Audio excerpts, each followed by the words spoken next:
ओम नमः शिवाय। गुरु पूजा एस्ट्रोलॉजी में आपका बहुत बहुत स्वागत है। दोस्तों, आज हम बात करेंगे राहु इन सेवंथ हाउस, यानी जब भी राहु सातवें घर में आते हैं तो उनके क्या शुभ फल मिलते हैं। राहु सातवें घर में ज़्यादातर खराब ही परिणाम देता है। जीवन में कभी कभार ही राहु के शुभ फल देखने को मिल सकते हैं। सातवां घर आपकी गृहस्थी का है, जीवन साथी का है, partnership, daily income of source का होता है। इस घर के कारक ग्रह और जो उच्च के ग्रह हैं, अगर आपने इनको ठीक रखा तो राहु के कभी भी नेगेटिव असर आपको देखने को नहीं मिलेंगे। यहाँ के कारक ग्रह बुध और शुक्र है, और जो ग्रह यहाँ पर उच्च का होता है वो है शनिदेव। दोस्तों, ऐसा इंसान चतुर प्रवृत्ति का होता है और इन्हें घूमने फिरने का भी बहुत शौक होता है। ऐसा इंसान अहंकारी भी होता है, यानी किसी के आगे आसानी से झुकता भी नहीं है। इसी कारण बिजनेस या नौकरी में या साझेदारी में इनकी अनबन काफ़ी रहती है। यहाँ ऐसे इंसान को विवाह भी लेट ही करना चाहिए, यानी 27 साल के बाद, यानी शुक्र का अरसा निकलने के बाद। नहीं तो यहाँ पर आपको गृहस्थी और बिजनेस में काफ़ी दिक्कतों का सामना करना पड़ेगा। इसलिए यहाँ कहा जाता है कि ऐसे इंसान के पास दौलत तो होगी, परंतु गृहस्थी के सुख की कोई गारंटी नहीं होती। ऐसे इंसान के पास दौलत रहती है, लेकिन कहीं ना कहीं गृहस्थी हमेशा ही बिगड़ते रहती है, खराब रहती है। सातवें घर में जिसका राहु हो, उसको पार्टनरशिप में कभी भी काम नहीं करना चाहिए। ऐसे इंसान को पार्टनरशिप कभी भी फलती नहीं है। यहाँ राहु को लक्ष्मी का धुआं बोला गया है, यानी गृहस्थी, बिजनेस में प्रॉब्लम। लेकिन यहाँ नौकरी में कोई प्रॉब्लम नहीं आती। यहाँ राहु अगर अपनी खराबी पर आ जाए तो ऐसा इंसान कर्जे का मोहताज तक बन जाता है। इसलिए यहाँ कहा गया है, कभी भी कर्जा किसी को ना दें, ना तो आप उससे ले पाओगे और ना ही वो उतार पाएगा। सातवें घर में जब भी राहु आता है तो ऐसे इंसान की शुरुआत नौकरी से होती है, भले ही वो एक दिन ही क्यों ना गया हो। यानी ऐसा इंसान एक बार ज़रूर किसी के अंडर में काम करता है, उसके बाद ही अपना बिजनेस स्टार्ट कर पाता है। सातवें घर में राहु आपको जीवन साथी बहुत अच्छा देता है, लेकिन अक्सर ऐसे इंसान को उसकी कदर ही नहीं होती है, क्योंकि यहाँ राहु पार्टनरशिप के साथ साथ गृहस्थी में भी बहुत ज़्यादा प्रॉब्लम क्रिएट करता है। यहाँ ऐसे इंसान को अपने जीवन साथी के साथ बिल्कुल भी झगड़ा नहीं करना चाहिए। आपको चाहिए कि आप हमेशा अपने जीवन साथी के साथ बनाकर रखें। खराब राहु जातक को क्रोधी और दूसरों से झगड़ा करने वाला बनाता है। ऐसे इंसान को गुस्सा ही बहुत जल्दी आ जाता है। ऐसा इंसान भले ही कितना ही अच्छा काम कर ले, इनको बुराई ही हाथ लगती है।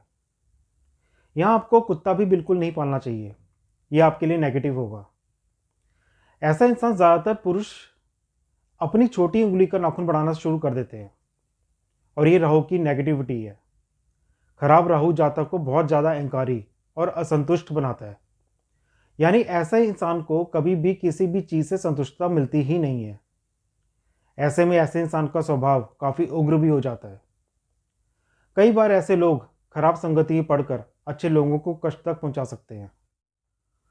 सातवें घर में राहु वाले को कभी भी इलेक्ट्रॉनिक से संबंधित व्यवसाय नहीं करना चाहिए, और ना ही वह सट्टेबाजी में पैसा लगाए, नहीं तो ऐसे इंसान का दिवालिया तक निकल जाता है।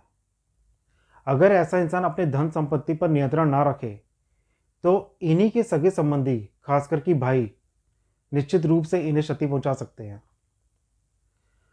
राहु जिसका भी सातवें घर में हो, अक्सर ऐसे इंसान का पार्टनर बीमार रहता है, चाहे वो पति हो या पत्नी हो। ऐसे इंसान की अपने पार्टनर के साथ ट्यूनिंग कुछ खास अच्छी नहीं होती। ऐसे में यहाँ पति पत्नी के बीच में अलगाव या तलाक भी हो सकता है। इसलिए यहाँ 2 शादियों का योग बताया गया है। खासकर कि पहली शादी को टिकने में सबसे ज़्यादा समस्या आती है।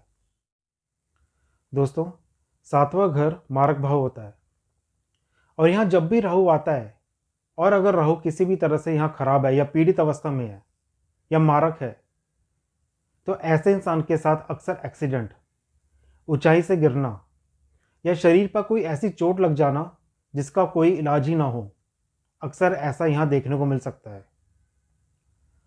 अगर यहाँ राहु खराब है तो ऐसा इंसान मानसिक तनाव से परेशान रहेगा।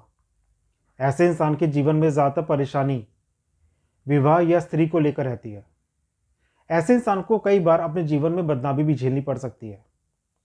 राहु यहाँ लीगल केसेस भी देता है। दोस्तों, ऐसा इंसान स्वतंत्र स्वभाव का होता है और आरामदेह जीवन व्यतीत करने वाला व्यक्ति होता है। यानी ऐसे इंसान को स्वतंत्र रूप से कार्य करना बहुत पसंद होता है। ऐसा इंसान किसी के आगे अधीन होकर कार्य करना कभी पसंद नहीं करता। ऐसा इंसान अत्यधिक चालाक भी होता है, लेकिन अक्सर कई बार मूर्खतापूर्ण कार्यों में लिप्त हो जाता है। ऐसा इंसान अपने रीति रिवाजों को ना मानने वाला भी हो सकता है। ऐसे इंसान को अपने प्रोफेशन में या व्यापारिक जीवन में काफ़ी उतार चढ़ाव का सामना करना पड़ता है। अगर यहाँ राहु अच्छा है तो ऐसा इंसान राजनीति में भी सफल हो सकता है या राजनीतिक लोगों से अच्छी जान पहचान रख सकता है। यहाँ राहु विदेश जाने का योग भी बनाता है। अगर आपका राहु 7वें घर में अच्छा है तो यहाँ सूर्य कभी भी मंदा फल नहीं देगा, यानी हमेशा उच्च का फल ही देता रहेगा। अगर आप किसी गवर्नमेंट जॉब में हैं, वहाँ पर भी आपकी अच्छी पोजीशन होगी। अगर आपका राहु नेक है तो यहाँ राहु भले ही कैसा भी हो, लेकिन पैसे की तंगी की वजह से ऐसे इंसान को किसी के आगे हाथ फैलाने की कभी ज़रूरत नहीं पड़ती। ऐसे इंसान के बुध और शनि हमेशा मदद करते रहते हैं। दोस्तों, राहु अगर 7वें घर में है और ऐसे में बुध या शुक्र दूसरे या 11वें घर में आ जाएं, तो ऐसा इंसान अमीर होता है, यानी धन दौलत जायदाद बहुत ज़्यादा होती है। वहीं अगर राहु 7वें घर में हो और बुध और शनि 11वें घर में आ जाएं, तो ऐसे इंसान को बुध से रिलेटेड कोई भी काम बिल्कुल नहीं करना चाहिए। दोस्तों, अगर आपको मेरी वीडियो पसंद आई है तो प्लीज़ इसे लाइक कीजिए, सब्सक्राइब कीजिए, शेयर कीजिए, बेल आइकन भी दबाइए, जिससे कि आपको मेरी वीडियोस टाइमली मिलती चली जाए। ओम नमः शिवाय।